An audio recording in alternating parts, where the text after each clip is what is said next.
흔히 농업의 6차 산업화라고 불리는 농촌 융복합 산업, 농업의 부가가치를 높이는 새로운 미래 먹거리로 부상하고 있습니다. 네, 하지만 이 같은 농업의 발전 속도를 제도가 따라가지 못하며 여러 문제점이 발생하고 있는데요. 특히 현행 전기요금 체계에 대한 농업계의 아쉬움이 큰 상황입니다. 강창호 기자가 보도합니다. 농업의 미래 먹거리 농촌 융복합 산업, 농업의 6차 산업화라고 불리는 농촌 융복합 산업은 농가에서 1차 산업인 농산물 생산은 물론 2, 3차 산업인 가공과 서비스업까지 운영하는 것으로 높은 부가가치를 창출하고 있습니다. 하지만 전기요금 체계가 농촌 융복합 산업의 발목을 잡고 있는 상황입니다. 농민들은 현재 농사를 지을 때 사용되는 전력의 경우 산업용이나 주택용 전기요금의 절반 수준인 농사용 전기요금으로 저렴하게 공급받고 있습니다. 문제는 농업이 고도화되고 진화했지만 농사용 전기요금 체계는 과거에 그대로 머물러 있다는 점입니다. 농사에 대한 정의가 법률상 존재하지 않는 데다 전력 당국에서 농사를 농작물을 재배하는 1차 산업 수준에서만 보고 있는 겁니다. 이에 법률적인 문제도 발생하고 있습니다.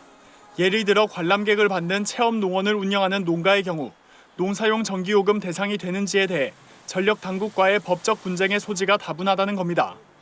실제로 여러 농가들이 이 같은 이유로 소송 중에 있습니다. 전문가들은 농촌 융복합 산업 등 농업의 발전 속도에 맞춰 농사용 전기 제도도 개편될 필요가 있다고 주장합니다.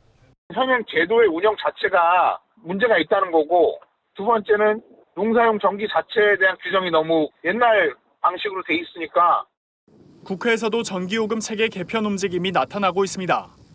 더불어민주당 소속 김승남 의원은 최근 농사용 전기요금 대상을 확대하는 전기사업법 일부 개정 법률안을 대표 발의했습니다. 개정안은 농업 경영체의 냉동 보관시설, 식품 가공시설 등을 농사용 전기 사용 대상에 포함시켜 전기요금 감면을 받을 수 있도록 명시했습니다.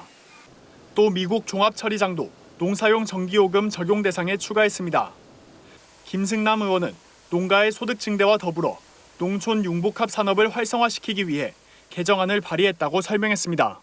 6차 융복합 산업에 대해서는 생산 또 가공, 체험 등에 대해서 농사용 전기 사용을 할 수 있도록 법제화하려고 하는 취지입니다. 농사용 전기 사용을 6차 산업에 적용함으로써 지금 여러 가지 어려움에 처한 우리 농업 현실들을 잘 극복해내고 특히 6차 융복합 산업의 활성화가 기대될 수 있다 이렇게.